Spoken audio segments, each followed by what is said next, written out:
Hey guys, today we're back in a 2023 Subaru WRX. This is the GT, the top trim.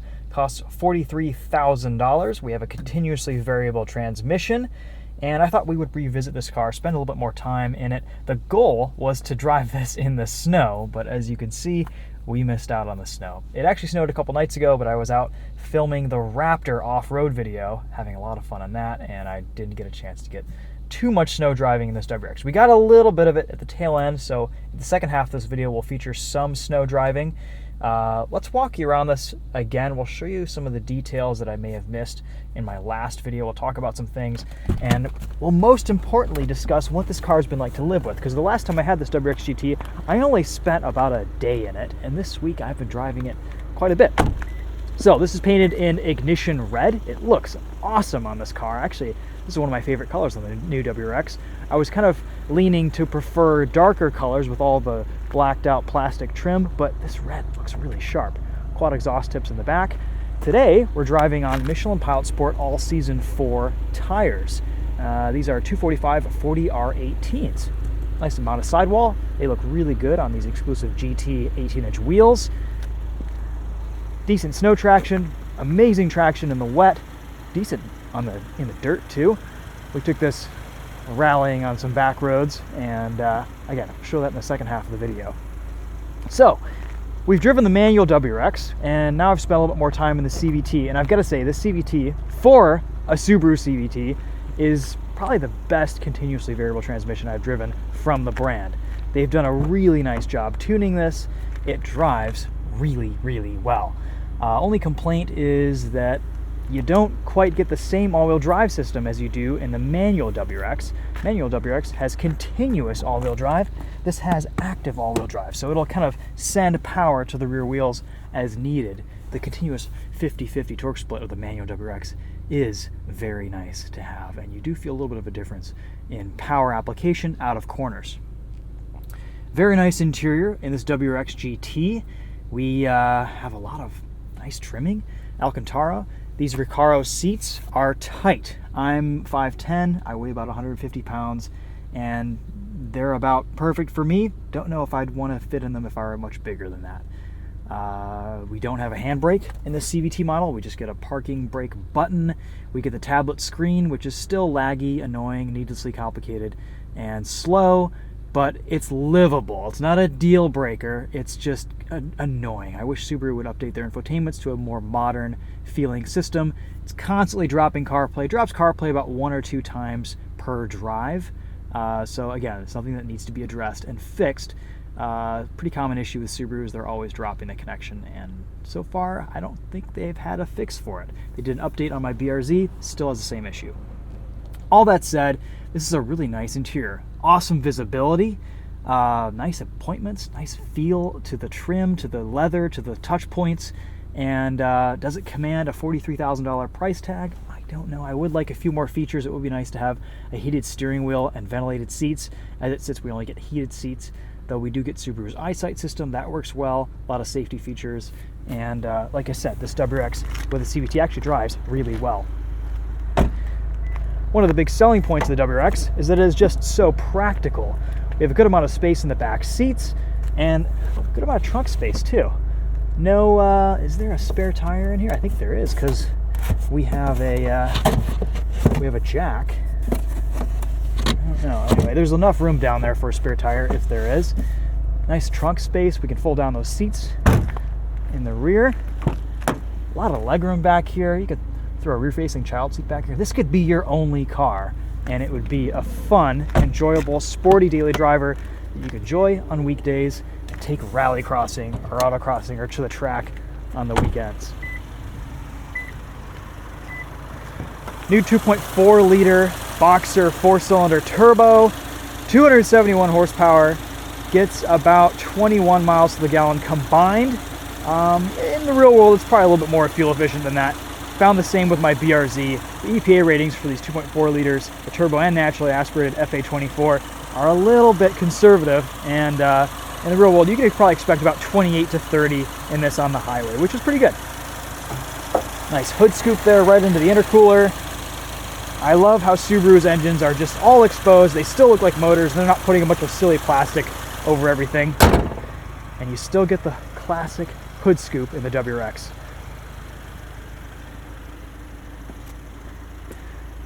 People are always asking me, what cars would you recommend around the $30,000 to $40,000 price point as a good daily driver for enthusiasts? Well, this is one of them. The BRZ is another one. Inside, driving position is excellent. Seats are a little bit more comfortable than I thought they were after spending some more time in them this week. This shifter is nice and high. They've kind of reworked this whole center console area for the CVT WRX. It's placed nicely next to the driver. It's kind of got a really short throw to it. That feels cool. We have paddle shifters behind the wheel, auto up-down windows, all four corners. And you can get the CVT in the WRX in a lot of the other trims. This just happens to be the top trim with all the fancy fixings. This also gets adaptive dampers. I really wish Subaru would offer the suspension with the manual WRX or as an option in other trim lines, because it is so well tuned. You have a bunch of different drive modes: Sport Plus, Individual, Comfort, Normal, and when you start up the car it will default to Sport mode. I have Individual set up with Comfort suspension, Sport all-wheel drive system, EyeSight is in Dynamic, Climate Control is in Mild, Power is in Sport, so you get a little bit more responsiveness off the line.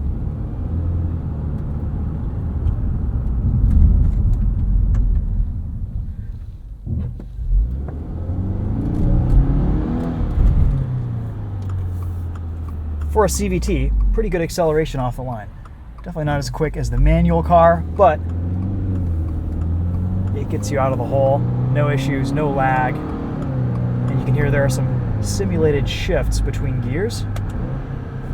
The paddle shifters offer immediate response for that stepped faux gear set in the CVT. And I'm gonna say it's actually kind of fun to drive. Or at least shift through these gears.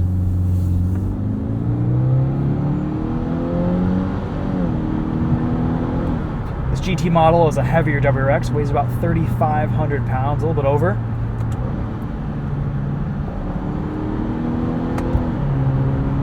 But that said, it's still decently quick around corners, has good response.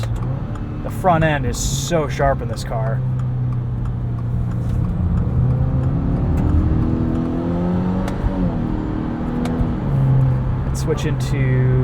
Let's go into Sport Plus mode. Why not? You can immediately feel the suspension stiffen up. Oh yeah, there it is.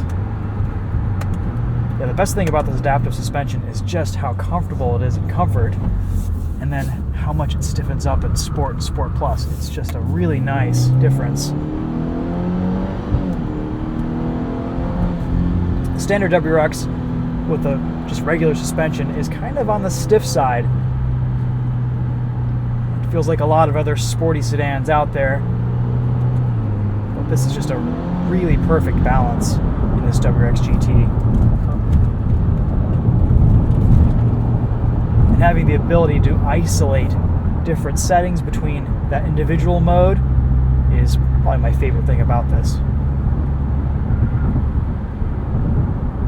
One complaint that I do have: in Comfort normal mode, the revs sit right at about 1600 RPM, which is a bit of a drone spot for this exhaust.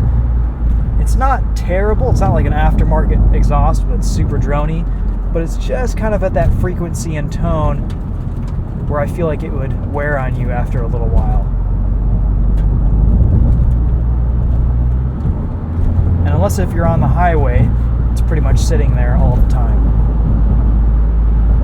If you're wearing headphones, listening to this binaural audio as it's recorded, you'll be able to hear it kind of reverberating out of the trunk.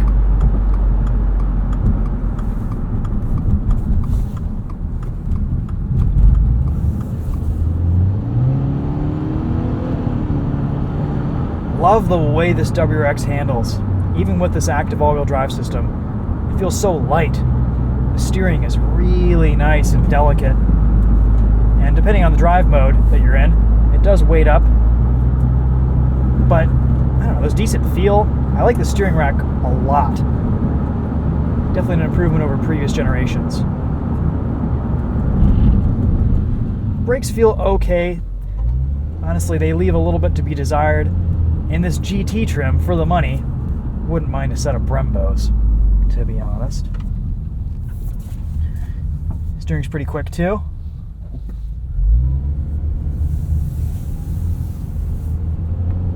Let's throw us into Sport Plus, and we'll do a little acceleration run.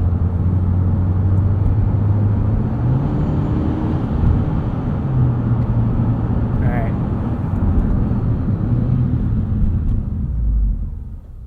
We're just going to step into it.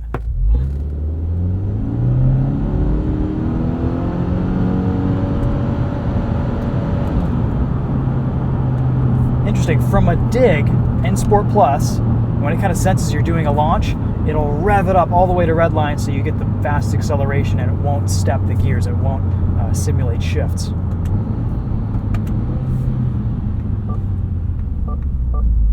Let's go into sport mode.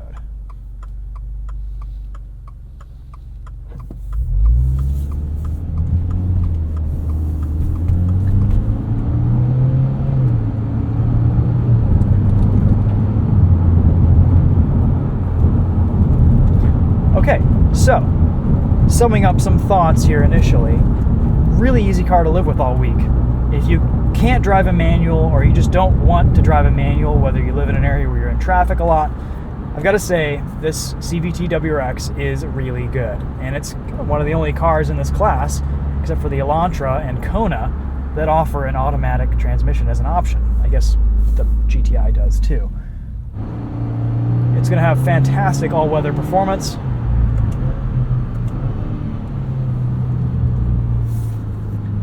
And it's practical enough and fun enough to entertain. I think if I needed one car to do it all, a WRX would be at the top of my list. If I didn't have my BRZ already, this would be a fun addition to the garage. Of course, I'd get the manual.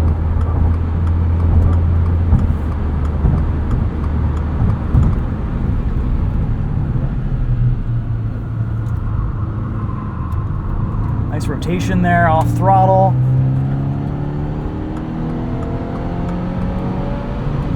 Yeah, the CVT car just lacks a little bit of gusto out of a corner.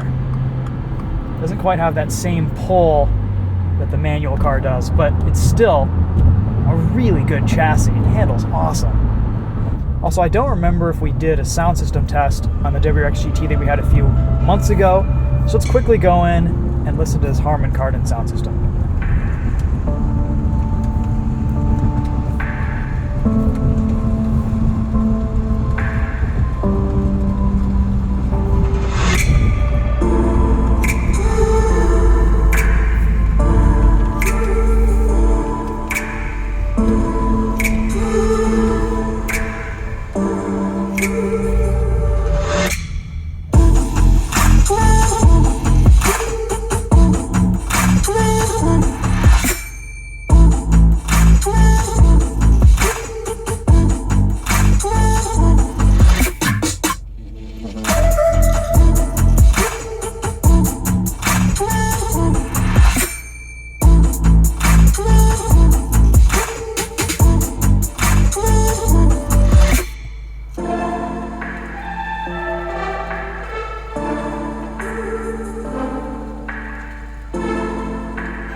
Honestly, not that impressed with this Harman Kardon. It sounds just okay.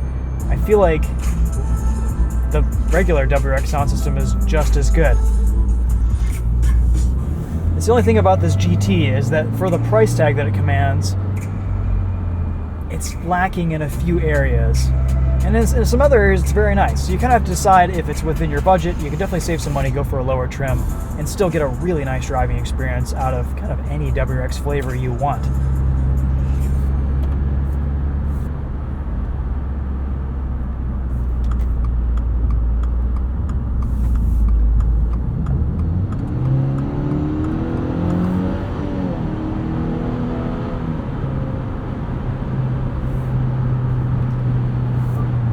So the trick to avoiding that drone spot at about 1600 RPM, there it is, hear it, is to put it into sport mode, and it just raises the revs to about 2 grand.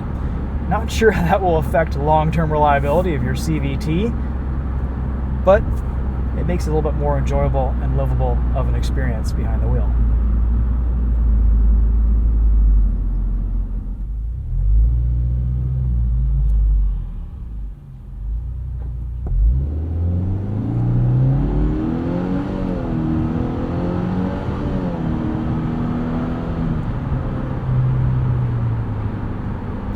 So, to sum up, highlights. Probably the best CVT that I've driven from Subaru as a brand. It's fun, actually. It's a good continuously variable transmission. I'd still have the manual, but again, like I said, if you have to have an automatic, this is a pretty good option. And even though philosophically I don't quite agree with its existence in this car, it is a good execution.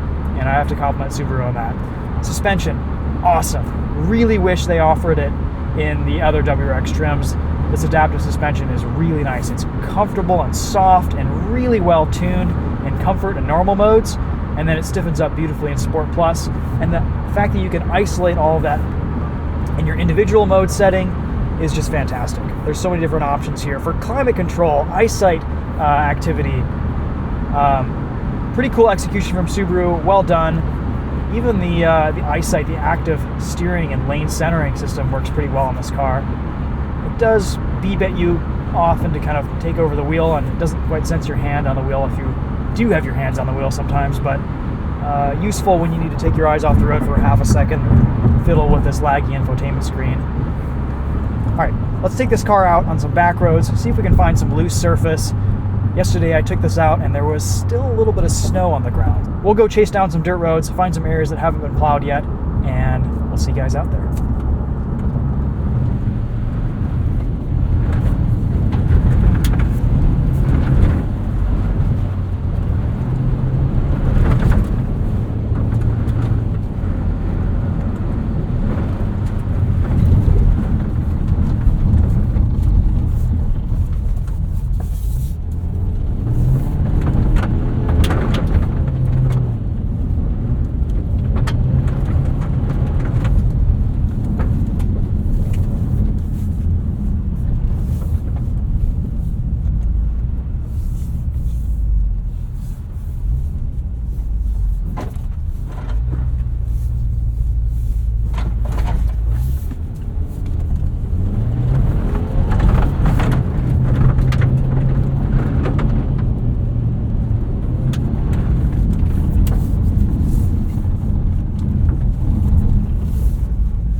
Brake in the CVT model.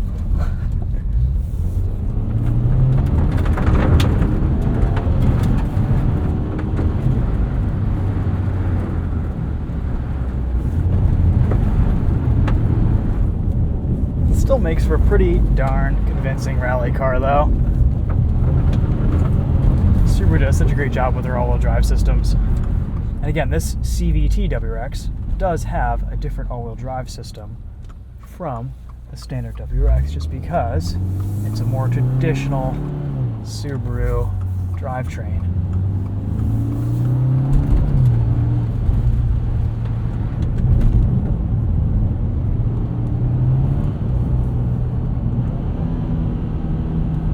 How neutral is this? Oh, it's beautiful. Off throttle.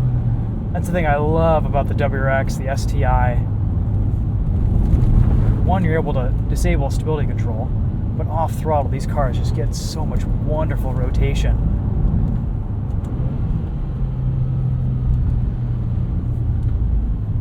Take it slow over the crest. Oh. Beautiful.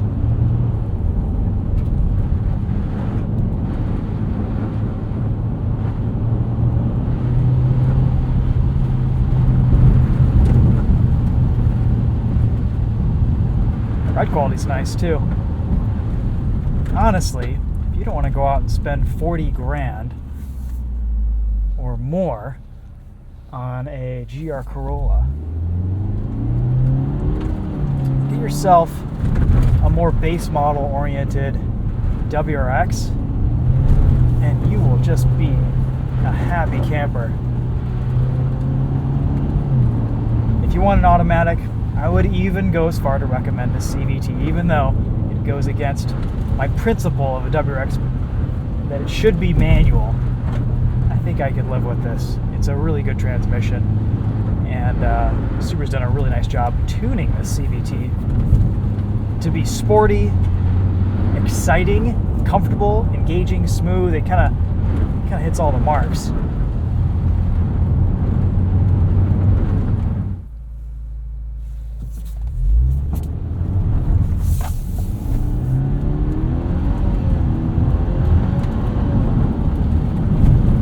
Auto upshift at redline in manual mode,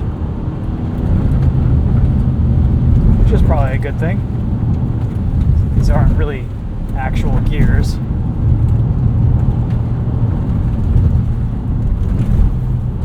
Yeah, I think we've pretty much run out of snow for today's drive.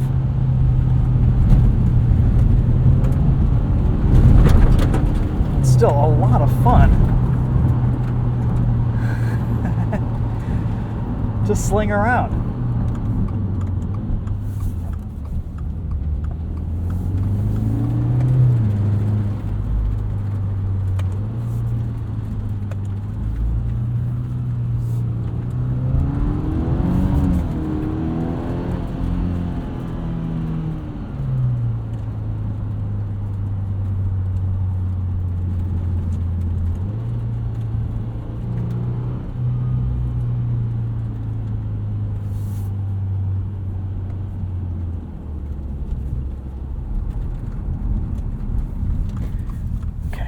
Park, see how dirty we got this thing.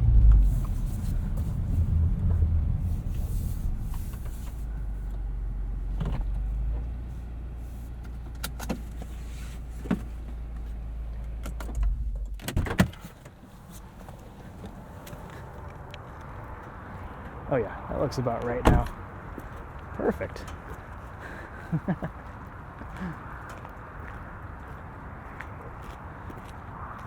Of course, always would have been better with a winter tire, but I'll give Subaru props for putting this set of Michelin Pilot Sport All Season 4s on this WRX this winter for us to test and share with you guys.